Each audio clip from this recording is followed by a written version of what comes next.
Hey, Mikhail, how are you? Very well, thanks yourself. I'm great. It's always a pleasure catching up with you, Mikhail. I mean, we've known each other for over a decade, and I've always been amazed by your passion for what you do in the whole Power BI space, which is such a evolving space. And you've gone off and done great things and started your own consulting business and really added value to various businesses. And I think we're really honored and really happy to have you with us today. So that you could share this with our following. I mean, within the sales space, because you work with sales leaders. I've seen you do that firsthand. You were a sales leader yourself.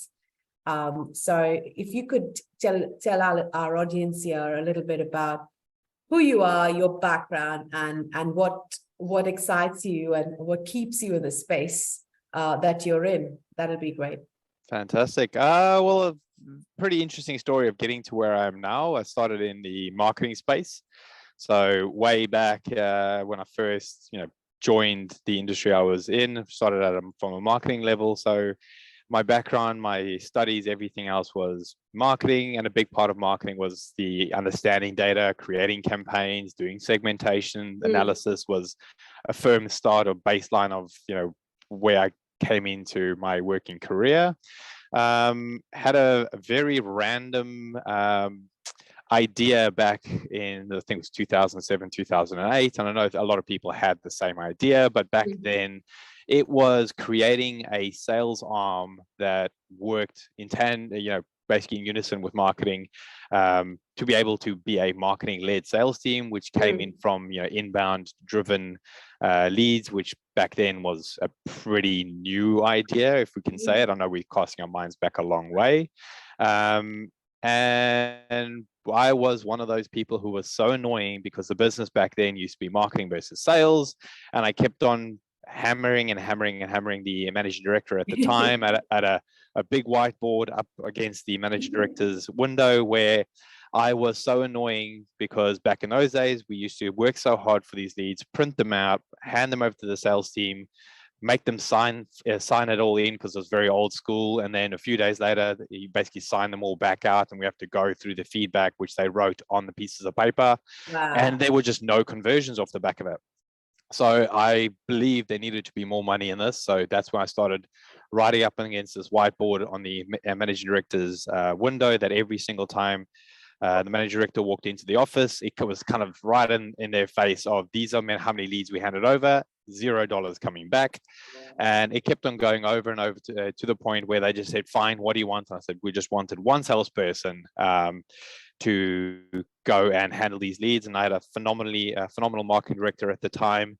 And she backed me and said, great, whatever he wants, let's just try it. And we started off with one, and it was within, maybe a month, maybe more than a month and a half, maybe 2 months. And that one salesperson pretty much gave the entire outbound sales team a run for their money, which then very quickly grew to 2 salespeople. And then the worst possible thing happened, the global financial crisis, which I was freaking out. Everyone was freaking out by some fluke. It was the perfect timing because outbound sales almost died during that time. And pretty much the only money that came through was within inbound. And the whole concept of inbound sales team just grew throughout the whole organization. And let's just fast forward, I think it's a good, let's call it 3-4 years of us making it through the GFC, coming out the other side stronger. The role became so big that, starting off from a few hundred leads per week, we were talking about 350,000 leads coming through into the business, spread across all the offices around the world. My 2 salespeople became 80 plus salespeople. So it just became so big that I didn't feel I could effectively manage it just by speaking to people every single day and doing the old school, so what are you doing today? How are things going? What's in your pipeline? And that's where the whole old school data driven, baseline that I had really came into play, because all of a sudden I had the ability to pull data and see what's coming through. We could see what was performing. We could see who was performing. We could see the output, their input, their revenue. We could see the activity. We can have a finger on the pulse every single day. to figure out what was going on without even having to pick up a phone call. And then even if we do pick up your phone call, you're way better prepared for having a conversation. It's not just, so what are you doing? I mean, you can always start a conversation like that, but it's more like, okay, so this is what I see. We had X amount of opportunities come through last week. I can see this is where they're sitting inside the sales cycle. I see this is how you've divided them up across your team. This is the proposal rate. This is the conversion rate. This is the pace. You could tell everything just based on looking at information or data that came through, and that's where Excel kind of reached its limit for what I could do. It was taking more time to update Excel than it actually was to do something with the Excel data that came through. Yeah. And that's why I threw myself into Power BI. And after that, Power BI became basically my foundation for looking at data in more of a visual way. And I could do what used to take me 3 days to prepare, because by Wednesday, you're pretty much almost through the week and you have 2 days to act on everything you prepared up until Wednesday. That all of a sudden at Monday morning before 8:30, between 8 and 8:30, I pretty much could do what I used to do in 3 days with a click of a button, and then have the whole week to either share the hardcore data, share the visuals, share snapshots, have face-to-face calls with someone in the UK, Germany, US, and sharing the screen and have them see the data firsthand. So it's not just me making up stories or them trying to defend stories. This is a clear cut. This is exactly what's happening inside the CRM system. Yeah. Let's work through it. Let's see where the money is. This is what's working. This is what's not working. So, it's that constant data-driven decision making that just evolved over the years. No, I think you've been through a massive journey, but what I've loved is the fact that you were quite resilient right through to make sure that, you could get through to the sales function and get through to the leaders in the business. So I think this is a really good question here, Michael, because I know there's a lot of data specialists that work alongside sales leaders, and it's a massive challenge to see. Because I think businesses can sometimes, or teams can sometimes work in silos, right? And if businesses these days, or sales leaders these days, hello sales leaders, these days don't see the value of data-driven decisions to help them, achieve their sales targets, then I think they're missing out. So I remember having worked alongside you, and that sometimes used to cause a little bit of a friction because teams used to work in silos and so forth, but now they can't really function without that team you created, which was solely based on data-driven sales, that model. So if you could just tell us a little bit about why you think it's in this day and age, being 2023, why exactly is data so important for sales functions these days? Because in business, I mean, I know we're not talking to the larger organizations. Your top 100 businesses are in play with that. They've got data they're collecting for years. They're working with the likes of Gartner, various other, global data and the likes of them. So they're collecting that, they know. But then there's your mid-sized business, small to medium businesses that don't even pay attention to it, right? And those are the businesses, I think, that you worked with over the last 3 years, being a consultant, adding value to how they could help their businesses grow. So I think coming from yourself as a real specialist within the space, someone that's so passionate about data-driven decisions, if you could share with sales leaders why working with someone like yourself can really help them double their revenue. Okay. We're in a different world now in 2023 than we were, way back then. I mean, even the smallest companies now have a CRM system. I mean, there are some really good ones out there, Salesforce, HubSpot, you name them, 360. There's so many little ones out there. There's big ones out there. And all of them are either built towards marketing, towards sales. Some of them have a combined approach that every single thing we do these days goes through the CRM system, and that is all data being built up and built up and built up.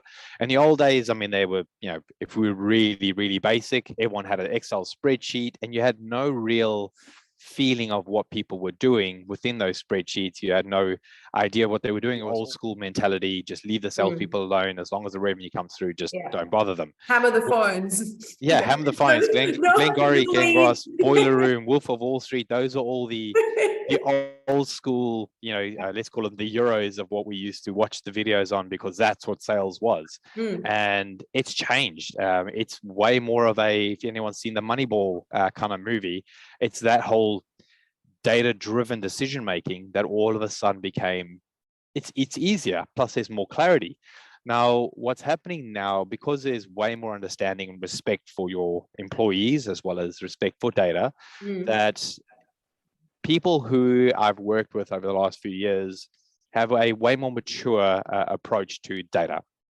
100%. Data is not something that's there as an ankle bracelet to be put on to your sales staff so you can monitor their every single move.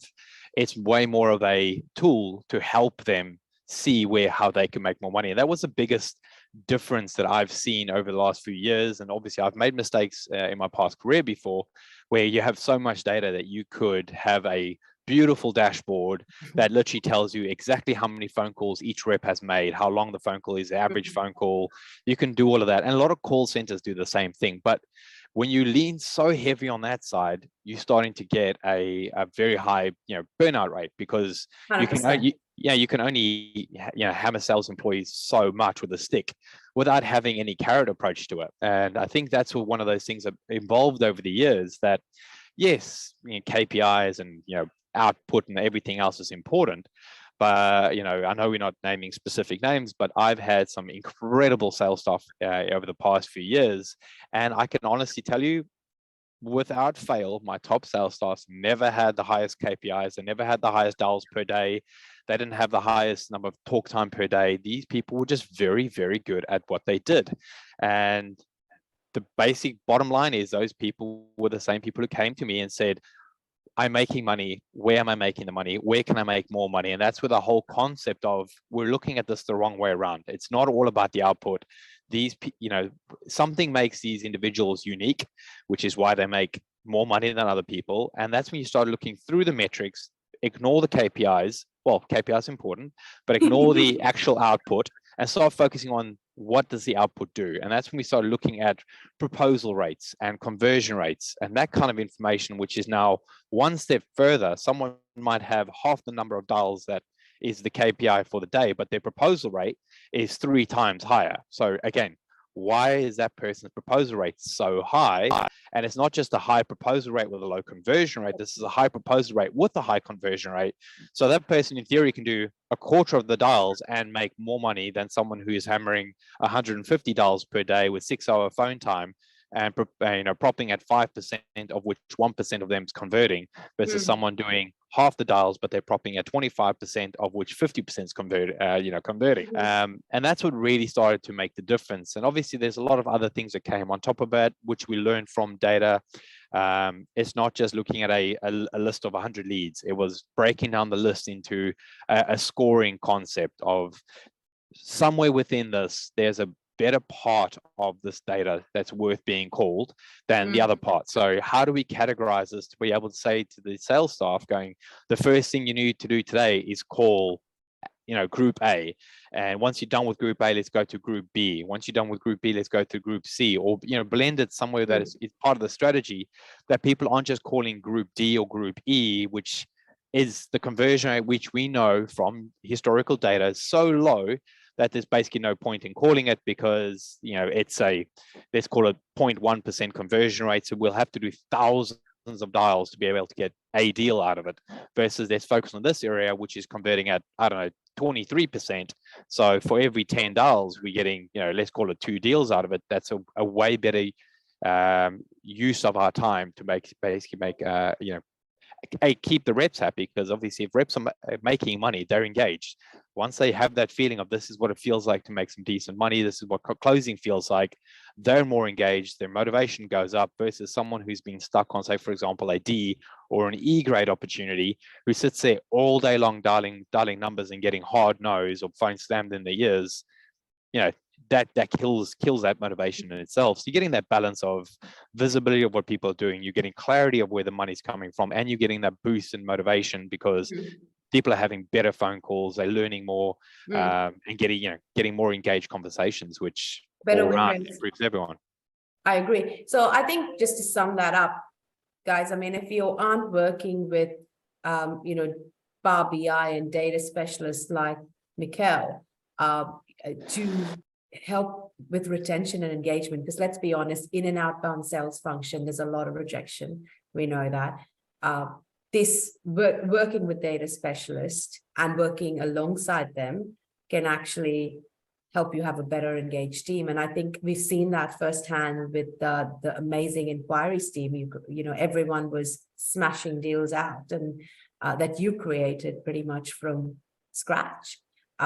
So I think, you've had a massive achievement there, Mikel. And I think a lot of outbound teams don't do that. It's like, here you go.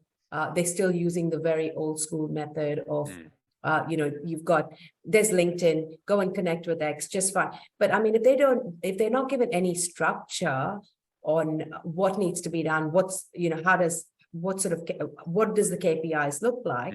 What did the outcomes need to be, and where the money has come from in the past, because that's what data tells them, then they're kind of going in blind, and they're basically setting those teams up for failure, as opposed to giving them those tools to succeed. So I've seen a lot of businesses that have, worked through data-driven decision making and data-driven sales techniques have been highly more successful than those that aren't. So, and it's a perfect example. I mean, why work hard when you can work smart? So they can do, and I think they'll have more time to kind of go to the gym at lunch, and be energized because they're still making money. Yeah, I just have to say, I mean, just to make sure I do respect the people I did work for. Obviously, I would love to, as a young 23, 25-year-old, I absolutely would have said it was me 100%. I created that whole team. I did it myself. But as you get older and a little bit more mature, you do respect that it wasn't just one little cog in a big machine. There must have been a greater overarching view from the business to understand data, to understand the concept that the business model is changing. So I do have to just tip of the hat for the people who did support back in those days, to make sure that, we followed a business model, and the business model keeps changing, instead of stubbornly holding on to what was, which worked. I mean, I would say, and again, with that whole concept of respecting business and respecting everything else, and the biggest takeaway for me from the past few years was not to sit in a little bubble with my data and basically enforce what I see across everyone, because that's where you burn people. Add the most value. And I mean, back then we did work with a lot of people, and I've seen this throughout with, even in the last 3 years, consistently in every single client, is that you're always going to have the stubborn, not older, but the more mature people who've been there for a while. They know what they're doing.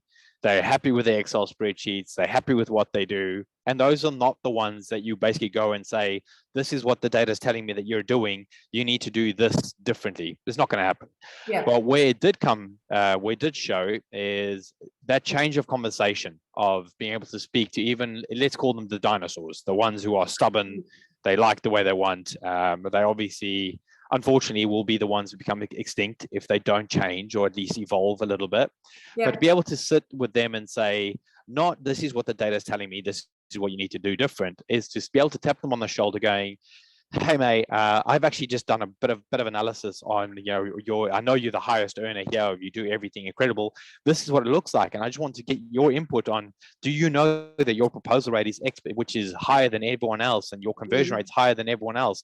How do you look at this stuff? Oh, and they'll basically tell you through their lead, their lead sourcing and what they do and everything else, and how they have clients that they work with. And it's molding that conversation going, actually, it's so interesting you say that, because I looked at this and the bulk of your phone calls are to past customers, which means that you're already, even subconsciously, focusing on the right areas. Did you know that? And this is what it looks like. But you're also doing phone calls to this area, which your conversion rate, your proposal rate is not great on that. So what if we actually looked at a different model to be able to take that learning model and putting over some of the colder data, or maybe working hand in hand with marketing, so we can be a bit smarter, that before we even pick the phone up for these older, the colder leads. Their marketing does a reheating campaign for them. And we basically have anyone who goes from there, goes onto the website, you'll get a notification through your CRM system saying that someone who just got the emails gone through the website is currently reading the agenda. You'll then be able to give them a phone call, not being creepy and saying, hey, I noticed you just on the website, but as like, hey, if someone says you just called me and I'm currently on your website, are you guys caught? No, that was a complete fluke. It's that kind of concept. Let's work hand in hand. More engaged conversations, more better conversation starters based on the data and what your data is telling you. So I mean, I think, Michael, the question I have for you with your expertise is, we're in 2023. There's a shift in the market that we've seen, especially with in the sales recruitment function. We've seen a lot of businesses like your tech giants letting go of staff. There's been companies like Salesforce and Google, and all of them had massive layoffs, and some of them are salespeople. I'm talking to them every day. So what are you seeing in the market at the moment when it comes to what is the data telling you, given the fact that you work with numerous businesses, you've seen data trends, you've seen buying trends, you've learned so much in this space, right? And with different businesses. So what are you seeing, and what advice or knowledge you can give the sales leaders out there as with regards to data and how it's evolving over the next 12 to 18 months look like? And so what are you seeing? What are those trends that you're seeing at the moment? It's an interesting question. In terms of general layoffs and that kind of information, it's hard to put a finger on it. If I had to talk about the workforce, and the biggest change that I've seen with pretty much my entire career, then that beginning part before COVID and everything else, and how the whole world got a bit of a shuffle, was the old school way of managing a salesperson is the sales team's the heartbeat of the entire organization. It's right in the middle of the company. Everyone can hear the buzz, everyone can see everything, everyone's just power hours, and it's this and it's that. Versus all of a sudden, with a snap of a finger, everyone was working from home. So, and that's tough. I mean, even if you have staff that you might have a question mark over, you could easily manage them if they're in the office and they're in front of you, because you could see what they were doing. Versus all of a sudden, if everyone's working from home, which, throughout my 3 years, I've went from a blend of companies that were kind of, based in work clients towards the end, everyone was remote working, everyone was working from home. Even sales guys, salespeople had iPads to be able to do on-site meetings rather than going to the office. They can just go with an iPad, and that's all being tracked all over the place. So the ability to manage a sales team remotely becomes infinitely harder when you can't have all of these face-to-face meetings. You can't see them. You don't hear the heartbeat of the organization. Where things started changing, people didn't have a morning meeting in an office or at a coffee or somewhere. They had these virtual daily stand-up meetings where everyone could sit down and they could get their feeling of what was happening throughout the week. Yes, of course, there would be focuses on KPIs and outputs and inputs and strategies and what people were looking at. But the concept of being able to forecast, not just based on tapping someone on the shoulder going, what are you expecting to come in this week, but actually be able to base that on data, which again, I take it back to all those years that I used to work with people, and you say to them, what are you getting, what are you expecting this week? Any thing you want to forecast? And they go, oh, nothing this week. And you go, nothing. Well, I find that highly unlikely. Let's have a look at what you have. And then all of a sudden they see they've got 200 sitting in their proposal. They've got 12 decisions pending, and you cast their minds back to, this is how much you have in there. How can you have nothing this week? Oh, no, I forgot about that one. Oh, I forgot about that one. Oh, that one I need to have a phone. So you're showing them what they actually have, and it's in their CRM system. But as a human being, you only remember the last 2-3 days, and your mind already chases at what you thought was going to come through. You forget about the conversations you had last week, 2 weeks ago, 3 weeks ago, 4 weeks ago. Go so far back that be able to at least give them, if you have nothing, okay, then these are the 20 leads I need you to prioritize this week, because based on what you've done, not me, I didn't put that in there. You did that. So for some reason, you put this person as a decision that's currently pending. So give them a reheat call. Let's see what's going on. And then all of a sudden they come to you and it's like, oh, that was great. Thank you so much. I've actually got 3 this week. So I'll change my forecast to X. And being able to do that remotely without some, a CRM system has some kind of visualization tool, which most of them do. It's just the concept of let's build a basic report to track what sales guys or salespeople are doing, so they can actually monitor themselves, because they should get to this concept of, rather than me telling them this is what you need to do, they can find the information themselves, and then move forward, rather than constantly having someone hanging over their shoulders. So it's that buying into the concept of what they have accessible to themselves. So what you're seeing over the, over the next 12 to 18 months is that salespeople are now able to look at that report themselves and make decisions on where they spend their time. Pretty much, that's the kind of value that data-driven selling offers sales teams. Is pretty much, and if businesses are not there yet, I think they're going to fail, or they're going to probably not survive in a market where and it's because everyone's talking about the next recession, and businesses are becoming tighter with their spend and all of that. And so as a sales function, that's impacting them, and their sales numbers. And I mean, even if there is a recession coming, I think the whole concept of embracing data, making data-driven decisions, I mean, these are all buzzwords. Everyone's heard them. Yes. But if you were to go into an interview with, I don't know, a COO or a CRO or someone, and you go in there and you do not mention data or reports or data-driven decisions or visualizations, or asking questions like, in what kind of CRM system do you have? What kind of data visualization tools do you guys use? Those are kind of questions that a CRO would love to hear, because all of a sudden this person has that skill set. It's not, assume the person is great on the phone, but now this person is engaged and wants reports, because that is where we're moving towards, and it is the skill set in itself. And that is, they basically hit the floor and they know. It's also that mindset, right? Because you look at, especially in outbound sales, because I think this will be great for sales team leaders. We've got a number of them that follow us, and I'm pretty sure will be listening to this episode. As a sales team leader, when you're hiring outbound sales teams, you're looking for attitude, you're looking for ability to communicate. But I think, Michael, what you said was really great, was what if you've got someone that can do that, but also see beyond, that can work smarter by understanding how to read data, where exactly, which sectors do I need to focus on, how many calls do I need to make, and just have their own little formula created through data reports. I think that's going to give them far better value. And I mean, it comes with time, and I see a lot of sales professionals evolve. But if they could get that right then we'd have a lot less turnover in outbound sales functions if sales leaders have made that part of their training function, right? So I think that was a really valuable point you made there.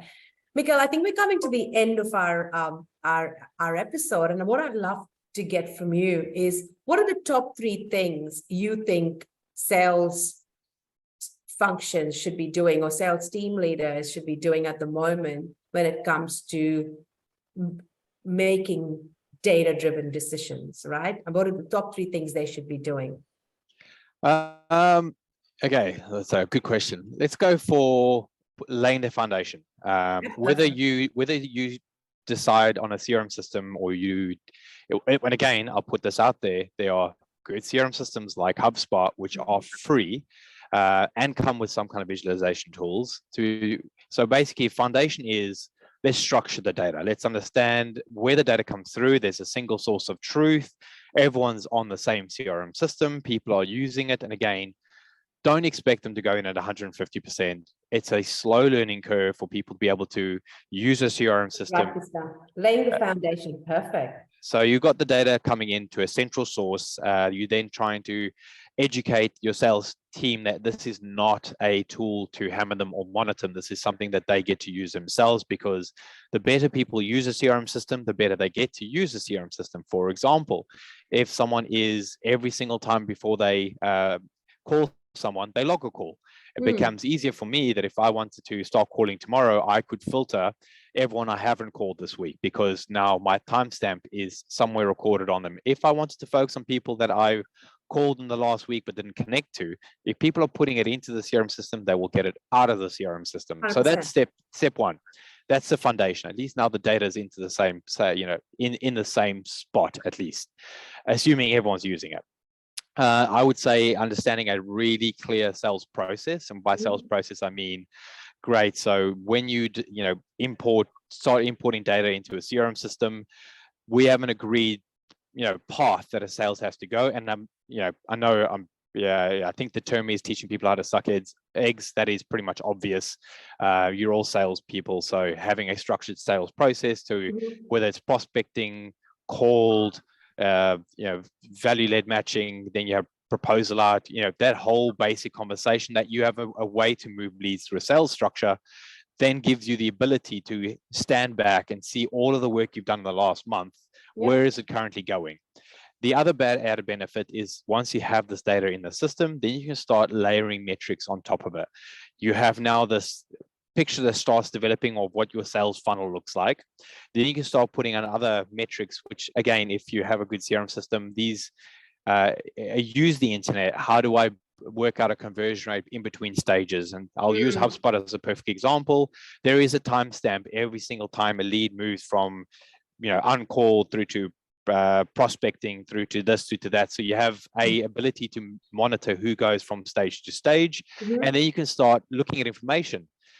What is the conversion rate in between stages? What does the movement look like? And once you do that, you can start understanding what makes one person stand out above another person. And they might have different skill sets, because now we can say, if we have better conversations here, they'll lead to more conversations here, which leads to more revenue here.